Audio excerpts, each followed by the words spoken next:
Ok, donc, bonjour, mon nom c'est Sébastien Leclerc, je suis un Acadien du Nord du Nouveau-Brunswick et ça a l'air que je me lance un gros défi pour mes 30 ans. L'an prochain, je vais être sur la ligne de départ du 80 km du QNT, donc du Québec Mega Trail, le 5 juillet prochain. Pourquoi ce grand objectif-là? Ben, je suis un grand fan de plein air, surtout de trail running, évidemment de ski de fond aussi, de cyclisme, etc. Bref, de sport de plein air et surtout de sport cardiovasculaire, plutôt à haut niveau individuel, donc je me pousse, je me surpasse moi-même. Bref, cette chaîne ici, ça va être pour vous partager mes impressions, comment je me prépare pour ce grand événement-là, ce grand objectif-là. Je vais tenter de faire quelques vidéos de temps à autre, juste pour voir, vous montrer comment ça se développe, cette préparation-là. Qu'est-ce qui sont mes impressions, qu'est-ce que je trouve facile, difficile, comment je me prépare au niveau physique, mental, la nutrition, repos, etc. Donc, vous donner un peu d'input sur mon expérience et comment de mon côté je me prépare pour des courses. Justement, j'ai fait une première course ce week-end en Gaspésie à l'Ultra Trail Chic Choc. Un petit peu plus tard dans la vidéo, je vous donnerai les détails sur cette course-là qui a été rocambolesque, on va dire ça comme ça. Bref, j'espère que vous allez apprécier ce contenu ici. Je fais vraiment ça pour le plaisir. Pour moi, évidemment, pour avoir un petit quelque chose de souvenir de cette préparation pour ce 80 km-là. Puis évidemment aussi, ben, j'essaie de développer une nouvelle compétence qui est création de vidéos. J'ai des petites connaissances ici et là, mais attendez-vous pas à des montages épiques à la Disney, Universal et compagnie. Là. Ça va être très filmé de façon très relaxe, de base, très réelle de ce que vous voyez, c'est ce que c'est. Et des petites modifications ici et là, au besoin, avec des petites transitions, mais rien de trop comment dire, professionnel. Ça va être vraiment de type vlog avec mes inputs sur au jour le jour avec mon entraînement, etc. Fait que j'espère que vous allez apprécier le contenu. Je vais essayer de publier le plus souvent que possible. Si vous avez des questions à aller avec ma préparation, avec mes idées de comment je fais pour m'entraîner, ou peu importe tout ce qui est lié à la course à pied, je ne suis pas certifié comme un coach, mais j'ai quand même une bonne expérience à ce niveau-là, fait que je pourrais vous aider si ça vous intéresse. Bref, je vous laisse avec mes commentaires de ma première course qui est en préparation, qui est un peu le début de cette préparation pour le QNT le 5 juillet prochain. C'était un peu aussi pour finaliser mes vacances d'été parce que je retourne dans l'école la semaine prochaine comme enseignant. Donc, toute bonne chose a une fin, puis les vacances sont bien faites. Donc, merci et on se revoit à la prochaine après mes commentaires. Ciao!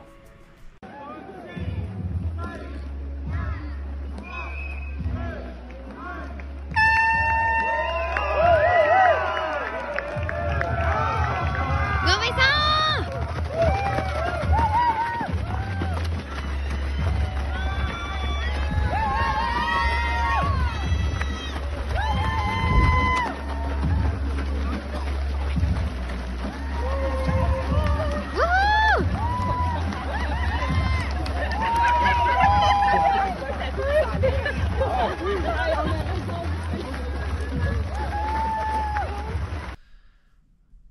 Donc, l'Ultra Trail Chic Choc qui avait lieu en fin de semaine, c'était ma première participation dans cet événement-là. Ça faisait longtemps que c'était sur ma bucket list. Le seul événement de trail qui est reconnu ITRA que j'avais participé dans le passé, c'était l'Ultra Trail Gaspésia. Puis là, je voulais explorer de nouvelles courses, puis un peu trouver une course avant que mes vacances terminent. Donc, j'ai opté pour cette course-là. Je connaissais un petit peu le parcours parce que je m'étais rendu à 2 reprises dans les dernières semaines dans le parc national de la Gaspésie qui est environ à 2 heures d'ici, là, donc quand même pas très loin pour moi d'y m'y rendre. Je connaissais la section surtout du mont Xalibu qui est en fait la deuxième partie si on veut de la course. Donc la façon que la course est faite, c'est qu'on part du camping de VR tout près du centre de découverte de services et de découverte, près du Mont-Albert. On se dirige sur le sentier international des Appalaches pour ensuite arriver au stationnement du lac aux Américains. Donc cette première partie-là, il y a du dénivelé, ça monte un peu, mais ça reste quand même pas trop technique. Tu sais, c'est le premier kilomètre ou deux plus sentier de 4 roues. Après ça, on tombe dans du single track avec des petits ponts de bois, etc. Mais rien de trop difficile comme les différents sommets de la Gaspésie nous l'offrent. Ensuite, une fois arrivé au lac aux Américains, au stationnement du lac aux Américains, on a un kilomètre ou deux pour se rendre au lac qui est du sentier de gravel, donc rien de trop compliqué encore, mais là, on s'aperçoit vraiment qu'on commence à avoir du dénivelé. Et justement, le stationnement du lac aux Américains, c'était le premier ravitaillement au kilomètre 7. Puis, ensuite de ça, une fois qu'on passe le lac aux Américains, c'est là que le gros stock commence. C'est là que la vraie course commence, si on veut. C'est là où on va gravir le mont Xalibu, donc un 5 km, ben, un petit peu plus que 5. Aller-retour du lac aux Américains, c'est un 10-12 km. Donc, du dénivelé en masse, de la roche, très technique. Premier 2-3 km d'ascension, ça se court un petit peu si on est habitué à ce style de dénivelé-là. De mon côté, c'est un mix de rando et de course. Puis le dernier kilomètre et demi, 2 km, c'est là où vraiment, moi, de mon côté, j'ai vraiment opté pour de la marche parce qu'on commence à avoir de la roche. Là, malheureusement, avec la pluie, il n'y avait pas vraiment le moyen de voir la vue. C'était plutôt brumeux, ce qui est un peu plate. Mais bref, ça faisait en sorte qu'on était plus concentré sur le parcours. Très technique, beaucoup de roches. Il faut faire attention où s'aligner parce qu'il y a des moments où on n'a pas vraiment de signalisation. C'est plutôt des tas de roches qui ont été placés pour démontrer où le sentier passe. Ben, ça se fait quand même relativement bien, mais ça reste quand même un parcours technique pour cette section-là. Après ça, c'est le chemin du retour, donc le dénivelé est pratiquement terminé. On redescend le mont Xalibu, on repasse par le ravitaillement du lac aux Américains, du stationnement du lac aux Américains, et ensuite on revient par le Sentier international des Appalaches jusqu'au camping de VR. Tout ça devait, je dis bien devait, totaliser un 26 km. Donc 13 km aller, 13 km de retour. Cependant, on a eu des petits pépins.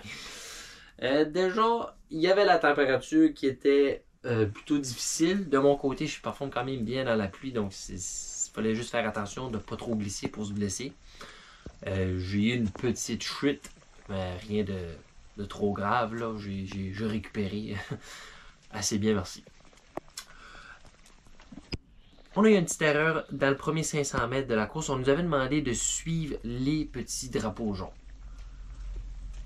En commençant, on emprunte la route tout près du centre de services et de découverte. Celle-ci est ce qui divise le centre de services et de découverte vers le sentier du Mont-Albert. Le passage piéton, on a vu de l'autre côté du passage des petits drapeaux jaunes, donc on a traversé. Sur le coup, c'est le début de la course, j'avais les nerfs au fond, j'ai pas vraiment pensé à ce qu'on devait faire. Tout le monde nous a suivis, j'étais près des meneurs de la course. Puis là, après quelques moments, je me suis dit, il me semble que c'est bizarre parce que le mont Xalibu devrait être de l'autre côté, pas du côté du Mont-Albert. Je me dis peut-être qu'on fait un petit détour par les Chutes Saint-Anne pour ensuite revenir. Et à peu près 10 minutes de course plus tard, on entend un coureur derrière nous qui dit « Je pense qu'on n'est pas sur le parcours, mon GPX semble dire que nous sommes à 1,5 km du parcours. » Là, la panique s'est installée. J'ai fait « Ok, clairement, on s'enligne probablement pas par la bonne place, mais il y a encore des drapeaux jaunes. » C'est à quelques moments après ça que j'ai vu une pancarte qui disait le mont Olivine. Pour ceux qui ne sont jamais allés dans le parc national de la Gaspésie, le mont Olivine, c'est un peu la montagne devant le mont Albert ou qui mène au mont Albert. Puis à côté de celle-ci, ça disait 3 km. Fait que c'est là que j'ai vraiment fait OK, on est vraiment pas en bonne place. J'ai regardé ma montre, j'avais déjà près de 4 km de fait. Là, à ce moment-là, j'étais un peu perdu parce que je me suis dit combien de ces 4 km-là étaient réellement sur le parcours. Fait que, bref. Je fais un demi-tour en disant à tout le monde, vous n'êtes pas à la bonne place, il faut tourner de bord. Je dois dépasser près de 100 personnes qui étaient techniquement derrière moi, mais qui étaient maintenant devant moi, parce qu'on devait se rendre de nouveau sur le Sentier international des Appalaches. En tout cas, ça a fait en sorte que j'ai traversé la passage piéton. Je me suis encore mêlé un petit peu. J'ai revenu sur le parcours pour redépasser à nouveau les 100 personnes que je venais de redépasser. Puis finalement, me rendre sur le Sentier international des Appalaches. Une autre personne m'a suivi, un gars de Québec, Marco, qui s'appelait. Je le salue si jamais il tombe sur la vidéo. Bref, on a fait près de 25 km ensemble. Ben du plaisir. Après, à connaître cette personne-là qui était bien gentille. Et on s'est retourné sur le parcours, mais ça a fait en sorte que mon UTCC 26 est devenu un UTCC 31 de mon côté. De ce que je voyais, la majorité du monde tournait dans les 29 à 31 km. Fait que, heureusement, j'étais pas le seul. Fait que, quand je suis arrivé au ravito du stationnement de Lacs Américains, au lieu d'avoir 7 km, j'avais maintenant 13 km de fait. Je vous dirais qu'avant d'arriver là, je paniquais un peu parce que je ne savais pas combien de kilomètres il me restait ou que j'avais de fait. Fait que j'étais vraiment dans la panique. J'ai commencé à gober toute la nourriture que j'avais sur moi pour m'assurer que j'avais assez de gaz. Fait que, tu sais, malgré que c'était plutôt négatif comme situation, j'ai quand même pu rester dans le positif et me concentrer sur ce que je pouvais contrôler. Je pouvais contrôler ma bouffe, je pouvais contrôler sur la vitesse que j'allais. Je suis peut-être un petit peu trop vite, mais avec l'ingestion, pas si ça se dit de même. Là, le nombre de bouffe que j'ai ingéré rapidement, ça a fait en sorte que j'ai pu garder la vitesse le plus longtemps possible. Puis c'est quand je me suis rendu au ravito que je me suis dit, OK, 13 km, ça veut dire que j'ai un 5-6 km en trop. À ce moment-là, j'avais ma copine Myriam qui était là, qui a pu me donner de la bouffe et m'aider à ravitailler mes bouteilles. J'avais un de mes bons amis aussi, Rémi, qui était là et qui a couru un petit peu avec moi sur le parcours puis qui m'a soulagé un peu en me disant « Hey, tu savais que tu es juste à quelques minutes des meneurs puis il y a simplement 5-6 personnes devant vous. Là. Vous êtes vraiment dans la race en cours. Puis en plus, vous entamez dans la section qui est vraiment là où la course commence, dans la montée du Mont Xalibu. » Fait que ça a vraiment été un soulagement total parce que moi, je m'attendais d'être à 20-30 minutes et plusieurs positions derrière les meneurs. Puis finalement, j'étais pratiquement en tête de course. Donc, on a pu se reconcentrer sur le parcours que j'expliquais un peu plus tôt. Vraiment voir comment on pouvait attaquer cette montée-là en conservant l'énergie pour la descente et qui est un peu plus ma force à moi de mon côté, mais que je devais faire attention à ce jour-là. Avec la pluie qu'il y avait, c'était dur à exploiter cette force-là, avec la boue qui était très glissante. Fait que bref, je pourrais vous montrer dans quelques instants, j'avais même eu un dossard qui m'a gagné assez merci. Très satisfait de ma performance. Une première course, ou deuxième cette année avec l'Ultra Trail Gaspésia avec un 25 km que j'ai fait en juin.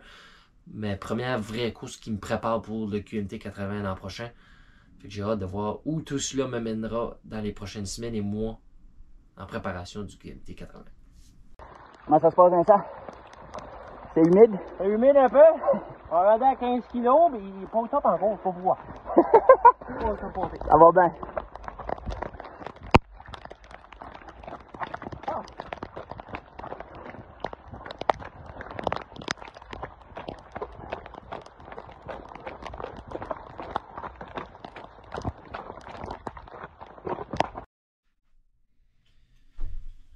Fait que, premièrement, on a la médaille de participation. Bien simple, mais j'aime bien. En bois. Vraiment cool. Puis je vous disais que la température était... Ben, je veux pas dire médiocre parce que j'aime ce style de température-là, mais c'était de la pluie, le grand déluge. Il y a eu plusieurs millimètres de pluie qui est tombée à chaque heure, on dirait, je vous dirais 2 à 3 mm. Et voici ce qu'il y en est de ma bib. C'est probablement le dossard le plus défait que j'ai jamais eu dans une course de trail. Fait que c'est sûr que ça n'a pas aidé parce que j'ai eu un petit wipeout. Au moins, heureusement, je me suis pas blessé. La seule petite blessure que j'ai eu avec ce wipeout là, c'est que j'ai eu des échardes dans mon doigt du milieu ici. Enlever ça. Puis là, tout est bien ok. Fait que c'était la première fois que je faisais une course de trail avec des points ITRA en dehors de Gaspésia. C'était la première fois que j'allais au Ultra Trail de Chic-Choc. Fait que c'est possiblement pas la dernière fois que je vais y aller. Ça donnait bien cette année parce qu'habituellement, je suis à Caraquette pour le 15 août puis je le fais là-bas. Mais là, cette année, je n'y étais pas. Fait que j'étais simplement à 2 heures de route. Puis la course était le dimanche. Donc ça allait bien avec l'horaire. Fait que, choc, on sera de retour. Je ne sais pas quand. Qui sait, peut-être un jour le 170. Mais ça, c'est dans longtemps. Fait que, yeah. C'était ça, ma petite week-end en Gaspésie, au Parc national. J'espère que vous avez apprécié ce petit résumé de ce week-end en Gaspésie. Si jamais vous en voulez plus de ce style-là, je peux en recréer. J'ai d'autres courses de prévues d'ici le QNT. Donc, à chaque fois que je ferai une course, peut-être je ferai un petit retour là-dessus sur comment est-ce que ça s'est passé, mes impressions, etc. Puis, si vous avez des questions, n'hésitez pas à les écrire en commentaire. Donc, sur ce, bonne journée. Prenez soin de vous autres. Allez vous amuser dehors. Puis, je pourrais peut-être même ramener mon autre trotteur des bois pour l'occasion. Ciao!